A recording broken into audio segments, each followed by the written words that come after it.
Армысыздар, құрметті көрермен. Эфирде түлектердің табысты жолы подкасты.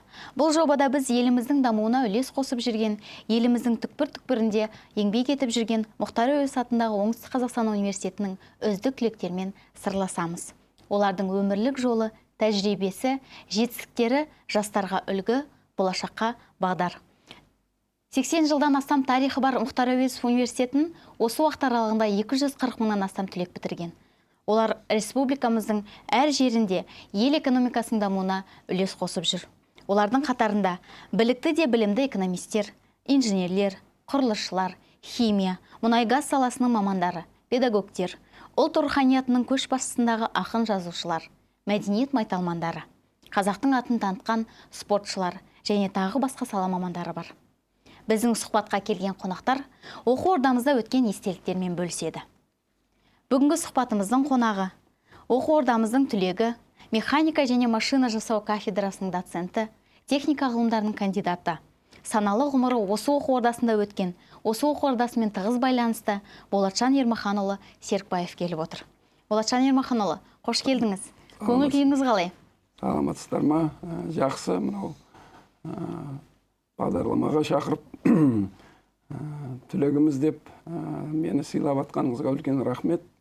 Енді Құда қаласа бір еске алып оқуды, енді біраз жұмыс істегем, соның бәрін еске алам деген жоспар бар енді. Ендеше жақын таныс болайық. Болатжан аға, өзіңіз туралы толығырақ таныстырып өтсеңіз. Қай жылдары біздің университетте оқыдыңыз, қай жылғы түлексіз? Мен 1974 жыл Өзбекстанда орта мектеп бітіріп, осында кеп қалдым.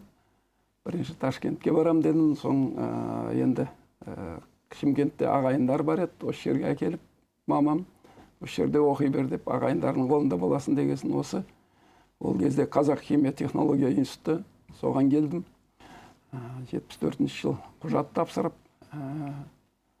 сөйтіп емтиханнан жақсы өтіп, осы Қазақ химия технология институтының механика факультетінің студенті болдым. Қай мамандыққа түстіңіз? Ол кезде МОПСМИК деп аталатын құрылыс саласындағы механикалық жабдықтардың инженері МОПСМИК деп аталады, соған түскенмін. Соны институты 1979 жыл үздік бітіріп, осы институтта жұмысқа қалып қойды мен. Қазір қандай бағытта жұмыс жасап жүрсіз, қай салада, осы туралы қысқаша сөйлесек, одан кейін сіздің студенттік кезіңізге ораламыз. Механика және машина жасау кафедрасының доцентімін. Өзімнің сол механика мамандығым, сол бойынша сабақ беремін қазір. Тамаша, студенттерге білім беріп жүрсіз. Болатжан аға, жаңа айттыңыз, 1974 жылы біздің сол кезде Қазақ техникалық институт деп аталды, Химия технология институт деп аталды, сол жерге оқуға түстіңіз.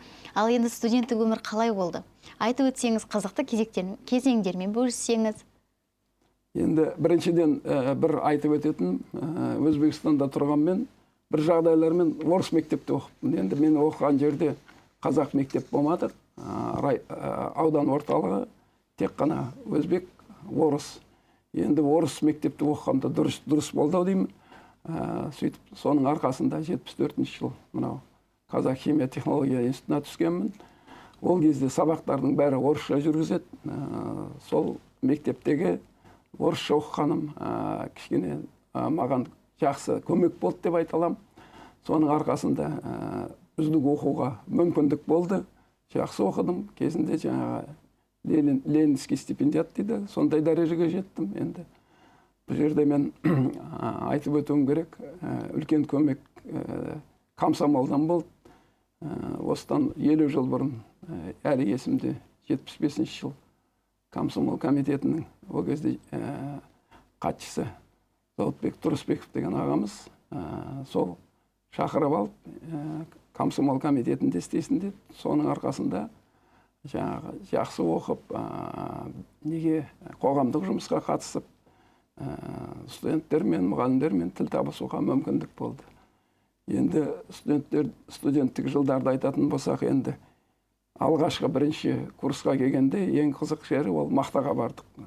Осы қыркүйек айында мақтаға бардым. Енді мен Өзбекстанда өскесін ол жерде де мақта теріп үйреніп қалғанмын. Мақтада қиналған жоқпын.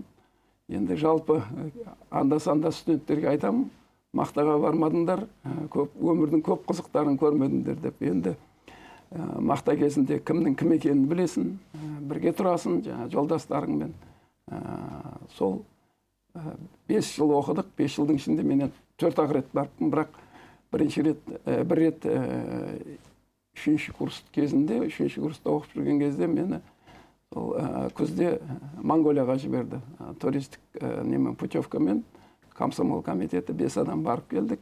Қалған 5 жыл мақтада болдық, мақта тердік. Ол да өмірдің бір қызықтары деймін, есте қаларлық. Жаңа Ленин стипендианты атандым деп жатырсыз. Ол қандай шәкіртақы ма? Енді ол жағы шәкіртақы да бар. Шәкіртақы, ол кезде шәкіртақы 40, енді ол кезде рубль ғой. 40 рубль болатын, бірақ енді мен бірінші курстан үздік оқығасын 25% көп болатын, қосып беретін 50 рубль. Бірақ 3-ші курстан Ленинский стипендиат деп не берді. Ол шәкіртақыдан да 100 рубль болатын. Енді кішкене ол кезде подоходный налог дейді, сонда ұстап қалады. 52 ма, 92 ма сондай рубль алатынмын. Сондай. Енді оның ақшадан да бөлек, енді ақшадан шілей қиналған жоқпыз, ойлаймын мен. Шілей ондай жағдай болған жоқ, бірақ оның енді атаға. Ол кезде институтта негізінде 4 үлкен факультет болатын. Мен механикалық факультетті, селекат факультеті, технологиялық, құрылыс факультеті. Әр факультеттен бір Ленинский стипендиат болады. Олардың кейбіреулерімен қазір араласамын. Сол менімен қатар болған жақсы жұмыс істеді, жақсы атақ алды. Сондай болған. Ленинский стипендиат деген сондай. Демек, аға, сол кездің өзінде оқу ордасында оқумен қатар белсенді өмірге араласамын, өзімді көрсетемін деген студенттерге жағдай жасады. Оларды қолдап, қолпаштады, е? Жақсы, сондай болды. Мен енді оқумаған жеңіл түсті, айтам ғой. Орысша оқығаннан кейін мектепте сабақтар бәрі орыс тілінде болғасын, кішкене маған қалған балдарға қарағанда, мына ауылдан келген балдар кішкене қиналатын қазақ тілінен. Сол жағынан жеңіл болды. Соң мүмкіндік болды. Арасында спортпен дайындалып не қылдым. 1-2 рет футболға баратым, соң институтта баскетбол ойнайтынмын. Сондай барлық жағдай жасалды. Енді тек қана бір нем, енді ол Алла тағала бермеген, музыка жағына онша болмадым. Болмаса барлық жағдайлар болды. Институтта ансамбльдер болды, спорт нелері, үйірмелері болды. Бәрін сондай жағдай жасалып, бәрі жақсы болған. Қазір ақпараттық технологиялар дамыған заман. Жастарға білім алам десе барлық мүмкіндік жасалған, сабақты да түрлі тәсілдермен өтуге болады. Ал енді ол кезде ол жағынан қиындау еді. Сонда дәрістеріңіз, сабақтарыңыз қалай өтетін еді? Тәжірибеден қалай өтетін едіңіздер? Енді сабақтарды мен ойлаймын, қазірде біздің жаңағы оқытушылар құрамы жаман емес, ол кезде де өте жақсы болды. Сабақ беретін, маған кездескен, маған сабақ берген ағайлар, апайларды қазірге дейін тек қана мақтанышпен айта аламын. Олар әлі есімде. Есімдер есіңізде ме? Есімде, бірақ енді өкінішке орай біразы өмірден өтіп кеткен. Мен мысалға бірінші ректор Сүлейменов Сұлтан Ташырбаевтың кезінде оқуға түскен бірінші деканым. Бірақ бұл кезде кішкене бір ерекшелік болды. Бірінші, екінші курстардың бәрі жалпы техникалық факультет деді. Общеинженерный факультет деп сол неде оқыдық. Бірінші деканым Галимулла Батырханович Сайденов деген болған. Ол да белгілі кісі. Соң неге Жамбылға ректор болып кетті, пединститутқа. Соң Алматыда істеді. Сондай кісілер. Сонда барлық жағдайлар бізге жасалды. Енді қазір ойлаймын, қазіргіде оқытушылар құрамы бізде жаман емес. Докторлар бар, кандидаттар бар, академиктер бар арасында. Барлық студенттерге барлық жағдайлар жасалып отыр. Енді бір жағынан енді материалдық базада жақсарды. Бір кішкене енді ол бізге байланысты емес. Енді біздің кезімізде практикаға енді Ресейге де бардық, Қазақстанның басқа оңтүстік шығысына да, батысына да барлық жерге баруға мүмкіндік болды. Өзімізге тиісті мекемелерде тәжірибеден өттік. Міне сіз 5 жыл бойы оқыдыңыз, ол кезде 5 жыл оқисыздар ғой. 5 жыл оқыдым. Дипломыңызды қолыңызға алдыңыз. Одан кейін әрекетіңіз қандай болды, не істедіңіз? Біріншіден біздің кезімізде бітіргеннен кейін 3 жыл жаңағы әскери сбор дедік. Ол кезде мынау Астана Целиноград тұғын, сол Целиноградқа 50 шақырым жетпей Вячеславка деген ауыл бар, сол жерде 3 ай сборда болдық.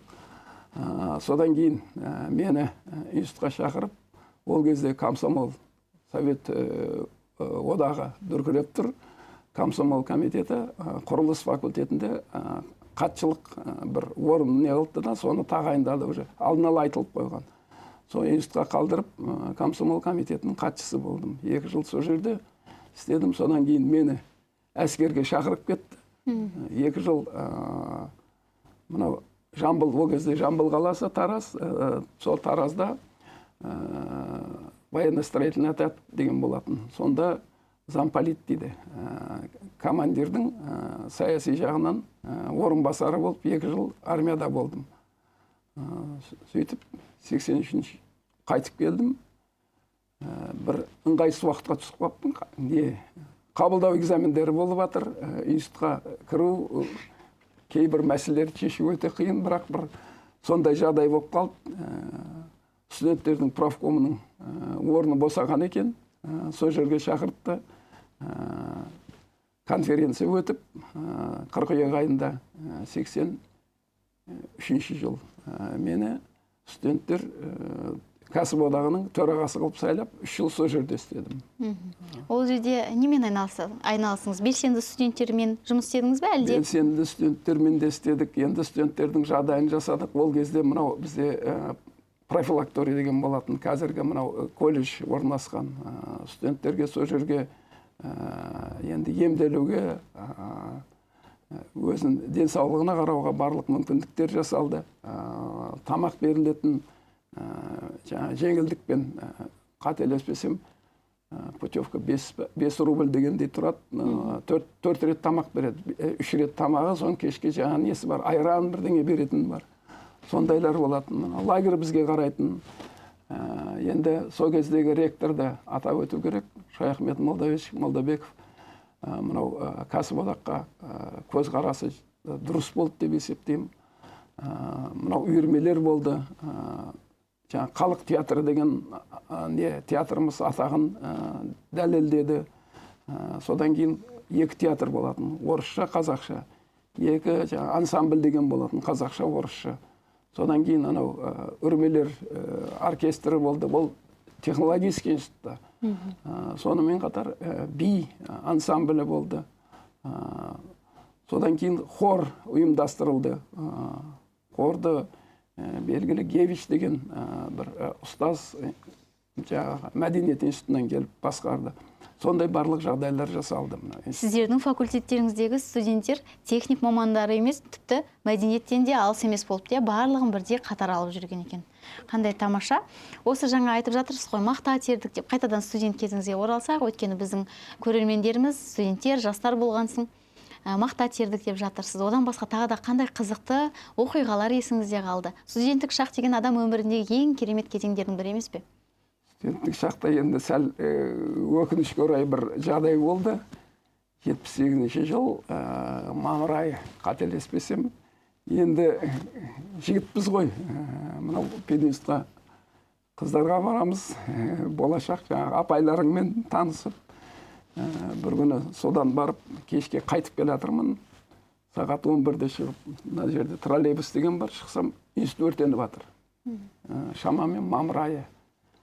Сол түнімен сол институтты өрт сөндіруге қатысқаным әлі есімде. Оның барлық қиын жері, жаңағы су мәселесі сәл қиынырақ болды. Мынау бізде 340 деген аудитория бар. Сол жерде, енді ол жерде электроника, сол кезде не бар еді? Тақтаның өзі электронды, Менделеев кестесі болды электронды, ішінде телевизор бар тұғын, камера бар тұғын, ректор сабақ қалай өтіп атқанын тексеретін. сол жерде бір жерде жаңағы не дейді, қысқа замыкание дей ма, сондай болып қап өрт шыққан екен. Сөйтіп сол төбесі өртеніп түнде. Сонда өрт енді басталып жатқан кезде келіп қалғанбыз, сол түнімен өртеп өшіріп сол өртті сөйтіп жүргенім әлі есімде. Жатақханадан балдар келді. Сол мынау біраз жер чердак дейді ғой, төбесі біраз өртеніп кетті. Соның өшіруге, соны тазалауға барлық мұғалімдердің бәрі келіп қалды, біраз студенттер келді. Сол бәріміз жиналып, соны өртті сөндіріп, енді адамдарға ешқандай зиян болған жоқ. Енді кішкене материалдық дейді ғой, сондай шығындар болды, сондай жағдайлар болған есімде. Мүмкін десе осы сіздердің жаңа айтып жатырсыз, адам шығыны болған жоқ деп. Мүмкін сіздердің де арқаңызда шығар. Дәл кезінде, дәл уақытында, дәл сол кезде болғандарыңыз. Енді өзіміздің тақырыбымызға қайта ойыссақ. Болатжан аға, осы сіздердің кездеріңізде Академик деген футбол клубының іргетасы қаланып еді. Қазірге дейін бар, өте белсенді. Сол туралы айтып өтіңізші. Кейбір студенттеріміз мүмкін білмейтін шығар. Мен енді 79 жыл бітірдім дедім. Сол жылдары енді мен тікелей қатысым жоқ. Бірақ сол жерде біздің 3 ағайымыз болған. Ахметов Ақболат деген ағайымыз, Мұраталин Нұрбалат деген, Махмудов Ергеш деген, бәрі құрылыс факультетіндегі. Ол енді оларды жас оқытушылар деп айтуға болады. 30-35 жастағылар. Солар жиналып, сол 79 жыл футбол клубын ашты. Енді ойланып өздері айтқандай академик деп атап өткен. Сол енді бірінші қатысушыларының ішінде мен де болдым. Сол академик клубы сол кезде бастады. Өз жұмыстарын бір кезде жаңағы мұғалімдер өзіміздің соң шеттен де жақын таныстарымыз бар, жолдастарымыз бар. Соларда бір 5-6 солар қосылып, бірақ негізі өзіміздің оқытушылар, соң инженерлер солар болды. Сол 79 жылдан бастадық. Тағы бір жанды атап өту керек, ол Испандияров Мадияр деген ағай болды. Сол кезде кафедра меңгерушісі физкультураның, сол өз үлесін қосты.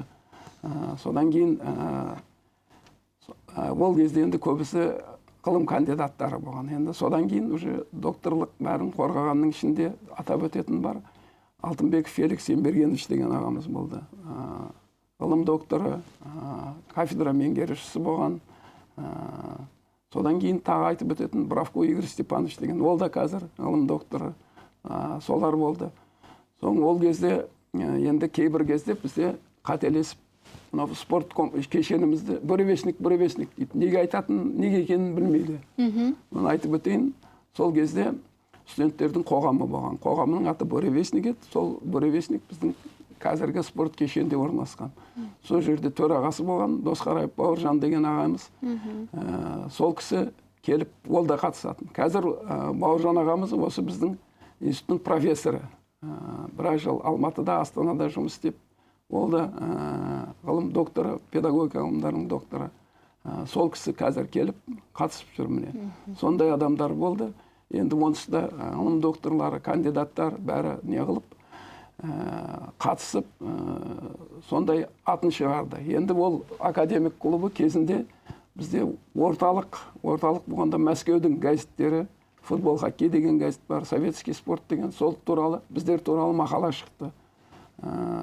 Сонымен қатар кезінде мынау, ол кезде комсомол бар. Комсомолда, обком комсомол дейді.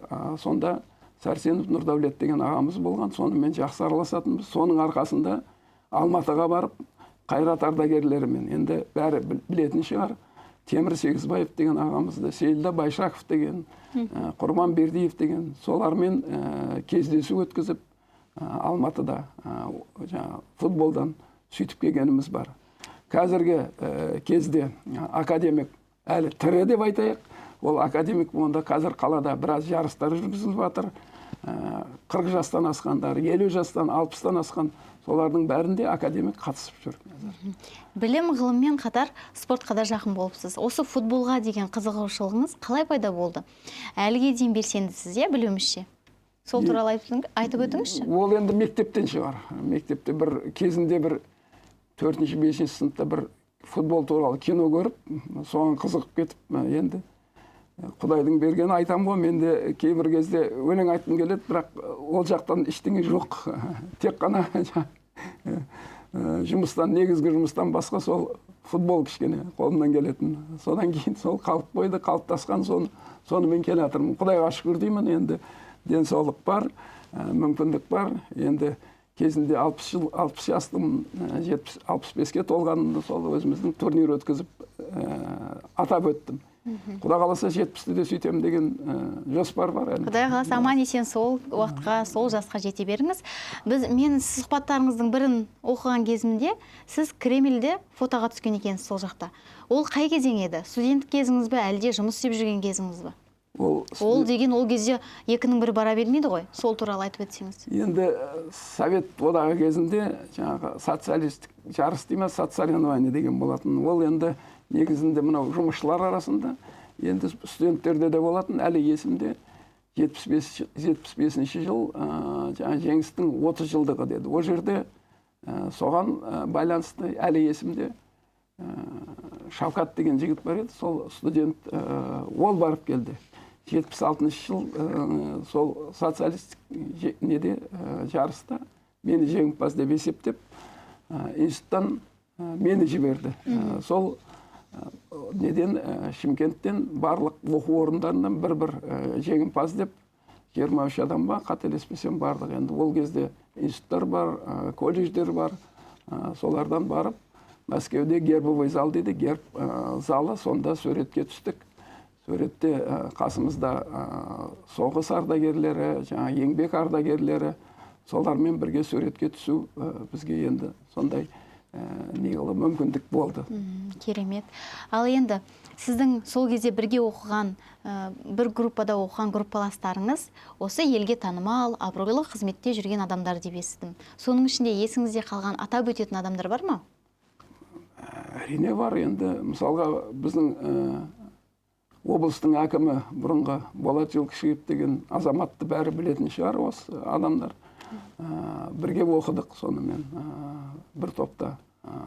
Солда біздің механик негізгі қосымша экономикалық білім алды осы азамат. Содан кейін қазір тағы бір жолдасым бар, Қадырбеков Керімхан деген. Қазірге дейін зейнеткерлікке шықса облыстық мәслихатта істеп жүр, әкімшілікте істеді, әкім болды, зам әкім болды.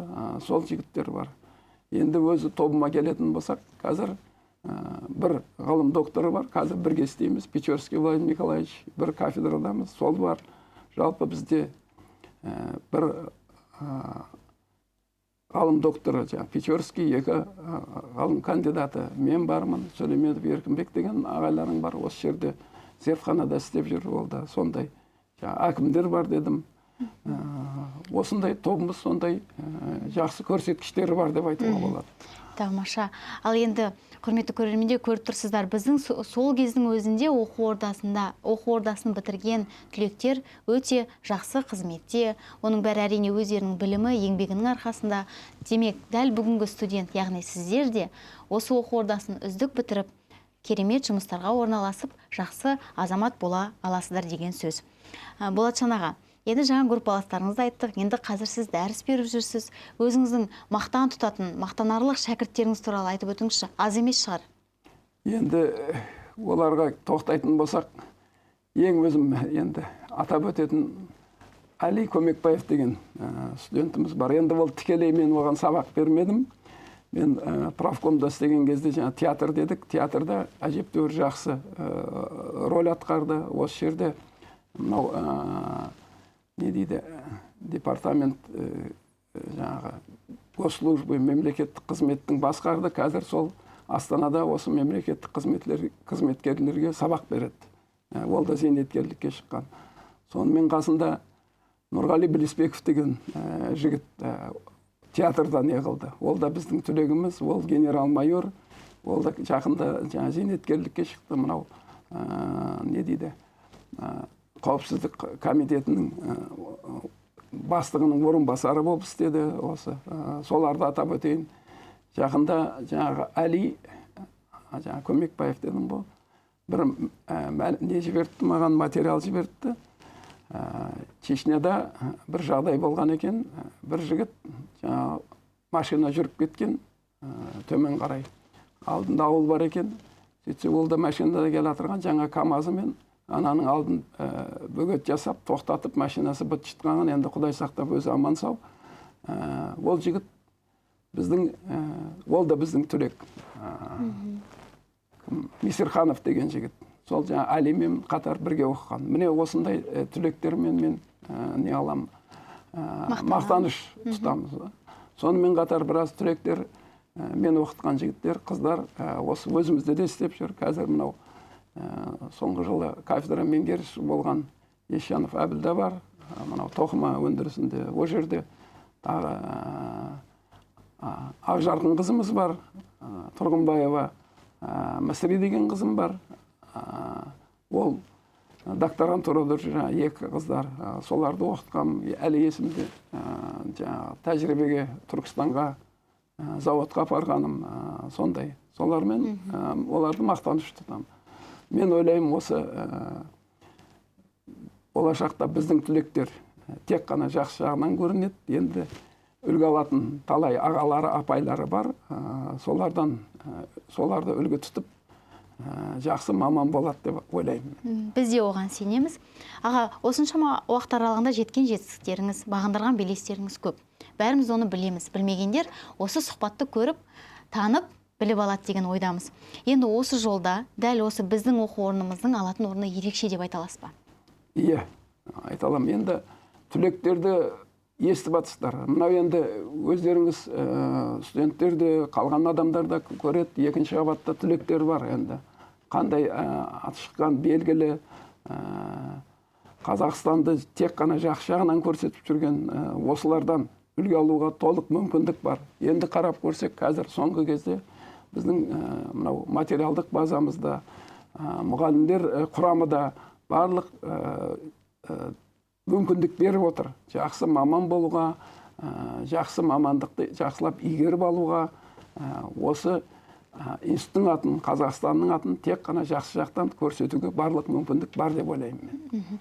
Аға, сізбен сұхбаттасып отырмыз. Сонау жылдардағы алғашқы өзіңіздің деканыңызға дейін, группаластарыңыздың аты жөні, жыл, күніне дейін есте сақтап жүр екенсіз. Осындай есте сақтау қабілетіне ие болу үшін, өзіңіздей дәрежеге жету үшін жастарға қандай кеңес бересіз? Не істесін сондай дәрежеге жету үшін? Ондайда мен кеше ғана сабақта айттым. Мынау басымыз енді жаңағы компьютердің оперативный памяти бар. Оперативный память мүмкін болса, артық ештеңе керек емес. Айтам ғой, болмайтын нәрсе керек, мәліметті дұрыс сақтау керек деп ойлаймын. Бұл енді оның да өзінің сыйымдылығы бар ғой. Соған керекті мәліметті сақтаңдар деп айтайын. Енді мен ойлаймын, жалпы балдарымыз үйінде де жақсы тәрбие алған, бір жерде де тәрбие алып атыр деп атырмын. Соның арқасында мен ойлаймын, жақсы маман, жақсы адам, жақсы азамат болады деп. Яғни сіз жаңа айттыңыз, университет тарапынан барлық мүмкіндік жасалған деп. Ал студенттердің өзінің талпынысы бар ма? Сіз енді олармен күнделікті жұмыс істейтін адамсыз ғой. Өздерінің талпынысы, қызығушылығы бар ма? Ғылымға, білімге? Енді студенттер көп қой. Енді ішінде негізі талпынысы бар деп ойлаймын. Білім алып, жақсы маман болам деген. Енді нашаррақтап оқитын адамдар да бар, енді студенттер де бар. Бірақ негізі біздің оқуы, саясаты, көзқарасы дұрыс деп ойлаймын, негізгі студенттердің. Тамаша. Болашағыға енді білім деп жатырмыз, ғылым деп жатырмыз. Одан бұрын сіз бір үйдің отағасысыз. Осы туралы айтса, қанша ұл қызыңыз бар, немерелеріңіз де бар шығар? Енді жаңа айтып өттім, пожарда болған кезде апайларыңмен жүрген, сол апайларыңмен сол бір 2-3 айдан кейін үйленгенбіз. Апайларың мынау педагогикалық институттың түлегі, ол кісі де әжептәуір жұмыс істеді. Мынау Гарано дейді, мектепте директор, қазір де істеп жатыр, зейнеткерлікке шығып. Енді сол кісімен енді Құдайдың берген бір қыз, 2 ұлы бар. Солардан енді немерелер бар, Құдайға шүкір. Сол. Ал сіздің ізіңізді қуып, осы ғылым жолына түскендер бар ма? Балаларыңыздың арасында? балдарда жоқ енді, әркім өз жолын тауып кетті. Енді немерелерден ойлап отырмын, жаңағы маған ұқсайтын анау неде айтады ғой, природа на детях отдыхает дегені бар орыстардың. Соның енді балдар енді Құдайға шүкір бәрі өз жолын тапқан, енді қалғандарын енді маған ұқсайтын немерелер болады деп үміттеніп отырмыз. Тамаша. Болашан аға, бүгін келіп, өз өмір жолыңызды баяндап бергеніңізге рахмет. Шаршамаңыз, сіздің атыңызды шығаратын шәкірттер көп болсын, еңбегіңіз жана берсін. Егер сұрамай қалған, айталмай қалған жерлеріңіз болса, бөлісіп кетсеңіз болады. Рахмет. Жақсы. Қалғанын енді мүмкіндік болса, жаңа мақала жазып тұрмын ғой. Газетке, өзіміздің газетке, қалалық газеттерге жаза беремін. Жақсы. Жақсы, еңбегіңіз жана берсін. Рахмет. Біздің әрбір түлегіміз біздің мақтанышымыз. Олардың білімнен биікке шыққан жолын таныстырудан жалықпаймыз. Түлектердің табысты жолы атты подкастымыздың бүгінгі эфирі осымен аяқталды. Алда басқа салада да үздік болып көрініп жүрген түлектеріміз жайлы айтамыз. Біздің эфирді күтіңіздер. Сау болыңыздар.